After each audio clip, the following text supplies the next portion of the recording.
Hi YouTube, it's Kathy, and this is my weekly entertainment wrap-up for June 15th through 21st. This week I read 3 books, I DNF'd 1 book, I watched 2 shows, and I listened to 1 audiobook.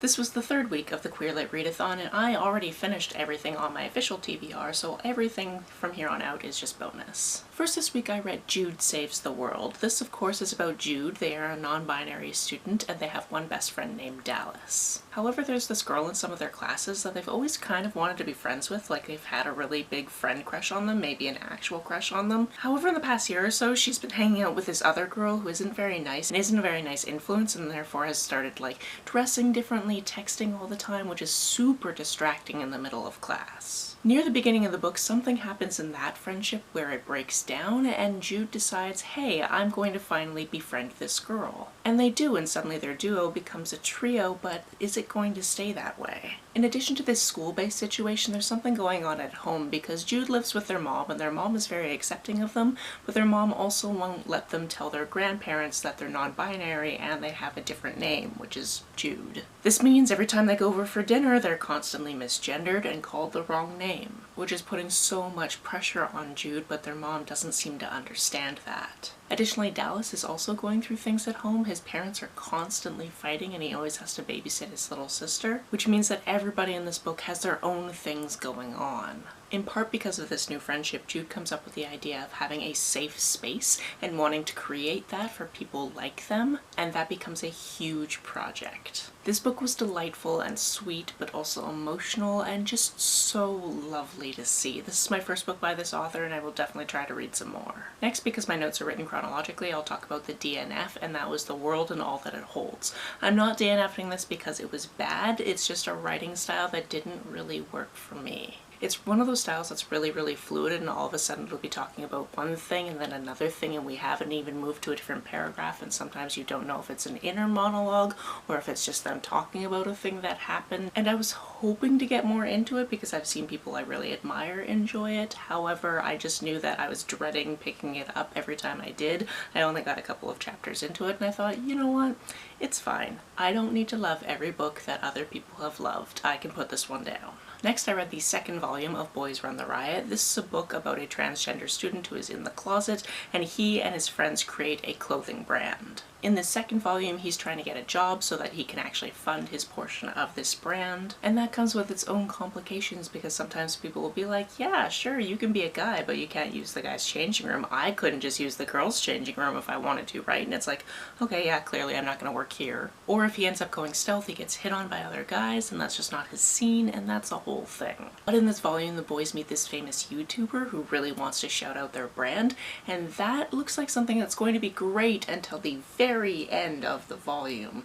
You better believe I've put a hold on the 3rd volume for my library. The final book I read with my eyeballs is Benji Zeb is a Ravenous Werewolf. This is another middle grade book, and it's about Benji, who is 12 years old. He's about to go through his bat mitzvah at the end of the month. And oh yeah, he's actually a werewolf. His parents are also werewolves, and he lives in a community of mostly werewolves. Some of the people at least carry the werewolf gene, but aren't necessarily werewolves themselves. Benji and his family actually live in a very rural area, and they actually live on a wolf sanctuary, so they've taken in all these different wolves from the wild or wolf-dog hybrids. And recently the town decided it was going to have a festival, and it was going to be based around their wolf sanctuary as opposed to being based around one of the many different cattle farms in the area. This decision has particularly annoyed one of their neighbors, who is being really anti-Semitic about it. Additionally, last year there used to be this guy at school named Caleb who was actually kind of nice to him, even though he has a lot of anxiety and he trips over his words. He finds it difficult to just be himself in front of people. But since the last summer break, Caleb has treated him differently, and he's pretty sure that's because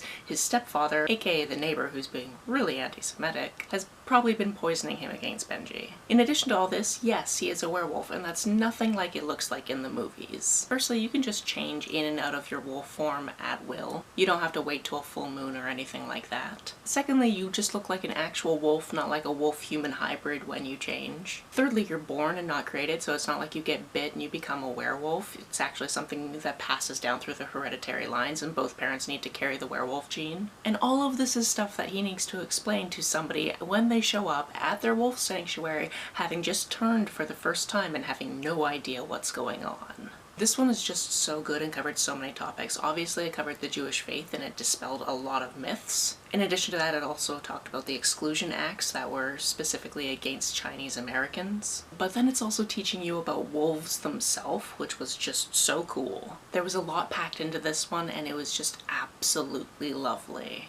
As for the shows I watched, I didn't watch a lot this week, but I did of course watch some Silent Witness. I was in the 10th season last time I talked to you. I'm in the 11th season now. There was definitely a situation where if Nikki Aleksandar wasn't the person on the thumbnail on BritBox, I'd be like, ooh, is she leaving the show? She's not leaving the show. And there are definitely some intense situations that the main characters of the show are put through, and I just really also like that the three main characters of the show, the actors who play them, their names are actually in cyclical format in the opening sequence. So sometimes it will be Amelia's name first, and sometimes it will be Tom's name first, and sometimes it will be William's name first. And it just kind of rotates, which feels right for the show. Also, because every story arc is a two-parter, you really get to see in depth into the motives of why people might have done something, or you really get in depth into a particular plot line. As for the other show we watched, it was the second episode of the 14th season of Jetlag, which, like I said last week, is in South Korea, and they're playing a giant game of Snake on the train system. And we actually got to watch this episode while we were eating Korean snacks, which just so happened to come from our roommate because Chad's birthday was over this week. So she got him a bunch of Korean snacks when she went to H Mart, which just opened up here recently. This continues to be a fun, interesting game, even though this game in particular is new to these people because they haven't played a version of this game before. They kind of know how each other think, which is kind of fun because the person that's being the snake will be talking on camera and then it will immediately cut to the other people being like,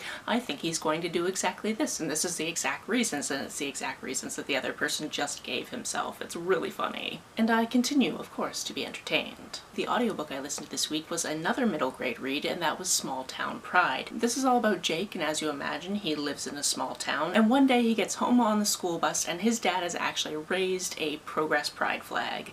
And he's like, oh, so some people knew, but I guess now everybody knows. And his dad is kind of known for these big gestures, and he loves his dad for it, but also at the same time it kind of brings some focus onto him, which is not something he was really looking forward to. Also, his best friend who lives next door has a fake Facebook account so she can see what people in town are talking about, and she can definitely see that the town is a little bit divided about this flag being up.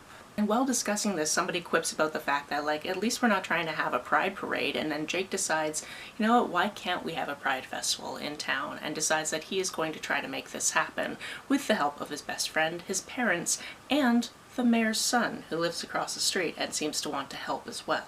Again, I've probably used this particular word a few different times in this video, but this book was delightful. Obviously, the characters are going through some hard things. What I really love about middle grade is you can really feel those emotions because it is such an emotional time to be living. But it's also really lovely to see these people that do have support networks and people that they can turn to and what they can possibly do with that. I just really enjoyed it. That's it for this week. If you've read, watched, or listened to any of these, let me know about it down in the comments below. On the way down to the comments, if you hit that subscribe button, that would be very nice of you. If you don't feel like leaving a comment but want to make sure that I know you were here, just leave me an emoji or a smiley face if you happen to be on your keyboard.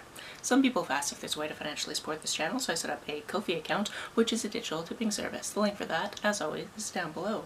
You can like and share this as you see fit, and I will see you very soon. Bye!